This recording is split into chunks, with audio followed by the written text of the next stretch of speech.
Est-il enfin arrivé? L'avenir commence-t-il aujourd'hui?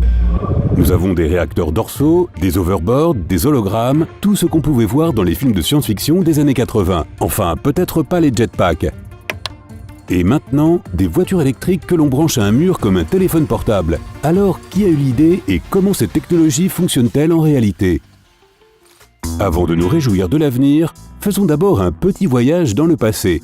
Bon, on va remonter beaucoup plus loin que tu ne le penses. Tu seras probablement aussi surpris que moi de découvrir que les voitures électriques ne sont pas une invention du 21e siècle. C'est-à-dire que les moteurs électriques sont sortis à peu près en même temps que les moteurs à pétrole, c'est-à-dire ceux qui fonctionnent avec des combustibles fossiles comme l'essence et le diesel. Il y a près de 2 siècles, en 1828, un ingénieur hongrois nommé Ányos Jedlik a inventé le premier prototype de moteur électrique et l'a utilisé pour alimenter une petite voiture à modèle réduit.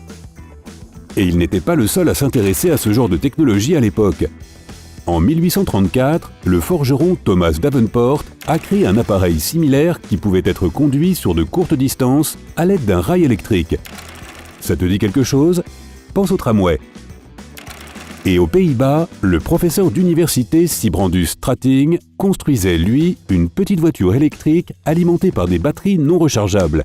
Même si l'idée d'un véhicule alimenté avec des batteries aurait pu révolutionner la vie des gens, les batteries primaires, du genre à utiliser une seule fois et jeter, n'étaient pas une solution viable pour des raisons évidentes.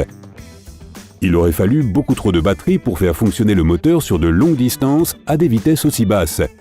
Ce n'est qu'en 1859 que le physicien français Gaston Plante a inventé la batterie au plomb qui a définitivement changé pour de bon le moteur électrique. De nombreux pays ont commencé à produire des voitures électriques à 3 roues, jusqu'à ce que les États-Unis fassent une énorme percée. En 1891, ils ont créé le premier véhicule électrique. Et écoute ceci, c'était un wagon de 6 passagers qui pouvait aller jusqu'à 23 km/h. C'était beaucoup à l'époque. Après ça, les gens ont été ravis et le marché des voitures électriques a prospéré. À la fin des années 1890, les taxis électriques remplissaient les rues de Londres.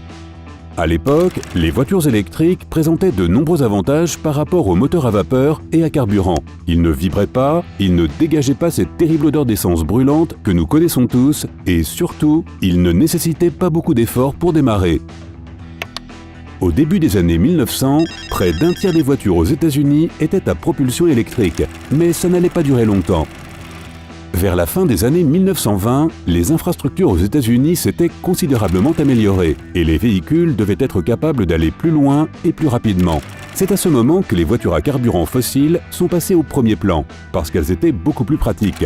Tu vois, la vitesse maximale que les voitures électriques pouvaient atteindre était de 24 à 32 km/h. C'est à peu près la vitesse à laquelle tu peux pédaler sur ton vélo. Un autre problème était que les moteurs électriques de l'époque ne pouvaient parcourir que de 50 à 80 km d'un seul coup, ce qui signifie qu'ils devaient être rechargés toutes les 2 heures.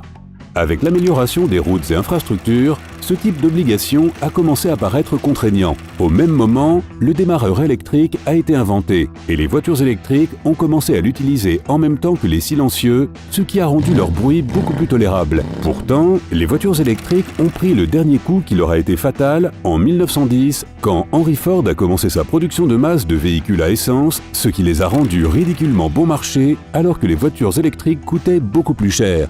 Les entreprises se sont alors rendues compte qu'il n'y avait plus de place pour les voitures électriques sur le marché. Alors, elles ont donc arrêté de les produire. Passons maintenant au 21e siècle. Nous avons fait de gros progrès technologiques et nous avons aujourd'hui une plus forte conscience de l'environnement. Si on rajoute à cela la crainte de bientôt manquer de ressources pour alimenter nos véhicules, il n'est pas étonnant que les constructeurs automobiles aient décidé de donner une seconde chance aux voitures électriques. La principale différence entre les voitures électriques et les voitures à carburant fossile est que les premières peuvent utiliser une variété de sources renouvelables pour produire leur électricité. En fait, la science derrière la voiture électrique est étonnamment simple. Son principe de base est le courant alternatif, pour lequel nous devons remercier Nikola Tesla et cette découverte il y a plus d'un siècle. Avant que tu ne comprennes le fonctionnement exact qui se cache derrière cela, faisons marche arrière et parlons d'abord des différences entre les courants continus et alternatifs, c'est-à-dire DC et AC pour faire court. ou AC/DC si tu aimes le hard rock. Un courant électrique est le mouvement d'une charge électrique qui transporte des électrons. Un moteur, par exemple, peut être alimenté avec du courant continu, ce qui signifie que les électrons ne circulent que dans un seul sens. Pour la plupart des objets qui fonctionnent au courant continu, tout part de la batterie et se dirige vers ce qu'elle alimente. Les électrons qui se déplacent le long d'un courant alternatif, eux, d'autre part, changent périodiquement et constamment de direction. C'est à peu près le cas de toute énergie électrique de ta maison, du micro-ondes à ta console de jeu. Bref, si tu pouvais regarder les deux types de courants sur un graphique, le courant continu formerait une ligne plate et l'alternatif aurait des ondes régulières et uniformes de haut en bas. Ou pour le dire encore plus simplement, DC serait comme de l'eau qui s'écoule d'un seau avec un trou dans le fond. Et AC serait comme si tu ouvrais le couvercle de ton lave-linge pour regarder à l'intérieur l'eau qui part dans tous les sens. Ok, arrêtons ici. Alors qu'en est-il des voitures électriques spécifiquement ? Eh bien, la plupart d'entre elles convertissent le courant continu des batteries en courant alternatif. Comme les voitures électriques n'ont pas de moteur à combustion interne, comme les véhicules à essence, elles utilisent leur espace tout à fait différemment. Normalement, on s'attendrait à ce qu'une grosse batterie soit à l'avant, sous le capot, mais c'est complètement différent dans le cas des voitures électriques. Elles ont 7000 batteries lithium-ion qui se trouvent sous le plancher. Cette batterie a une durée de vie plus longue et une densité de puissance plus élevée, ce qui la rend idéale pour alimenter un véhicule. Mais l'une de leurs vulnérabilités est le risque de surchauffe et de panne thermique. C'est pourquoi les voitures électriques ont du liquide de refroidissement qui circule à travers elles pour éviter la surchauffe.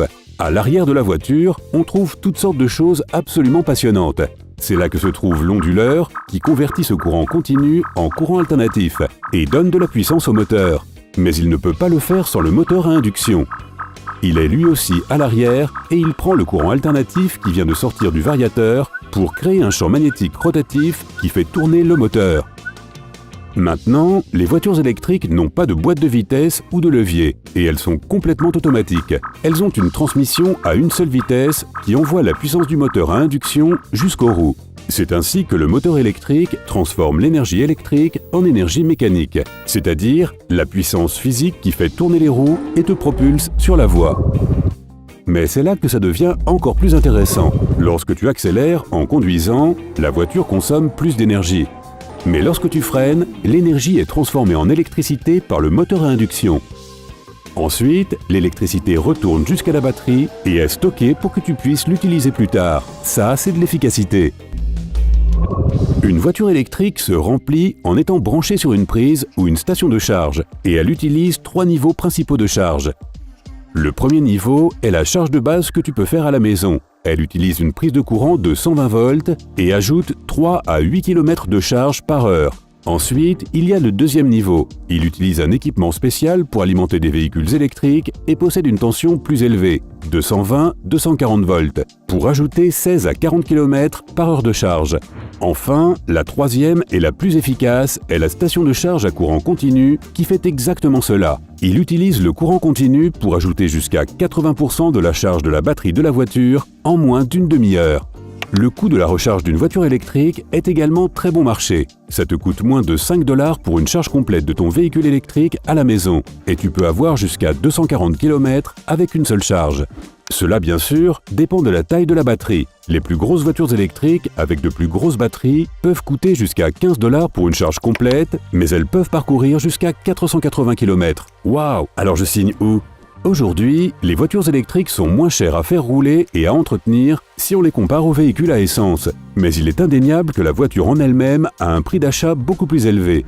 Pourtant, selon une étude récente, le coût d'exploitation moyen d'une voiture électrique est de 485 $ par an, alors que celui d'une automobile à carburant fossile est de 1117 $.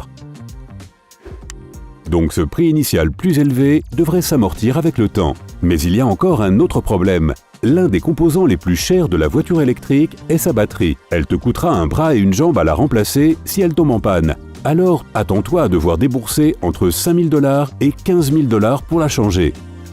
Mais la plupart des constructeurs d'automobiles électriques donnent à la batterie une garantie d'au moins 8 ans sur une distance allant jusqu'à 161 000 km si cela peut te rassurer au moment de faire ton choix. La bonne nouvelle, c'est que nous constatons un énorme mouvement vers les véhicules électriques pour lutter contre les émissions de carburant et la réduction de la pollution. Le responsable de la recherche automobile en Europe prévoit que d'ici 2025, toutes les voitures en Europe seront totalement électriques ou au moins hybrides. Et de nombreux pays se fixent des objectifs de réduction de leurs émissions de carburant au cours des prochaines années. Alors qui sait, le plus tôt sera le mieux, nous serons tous dans des voitures électriques. Et les voitures à essence appartiendront vraiment au passé.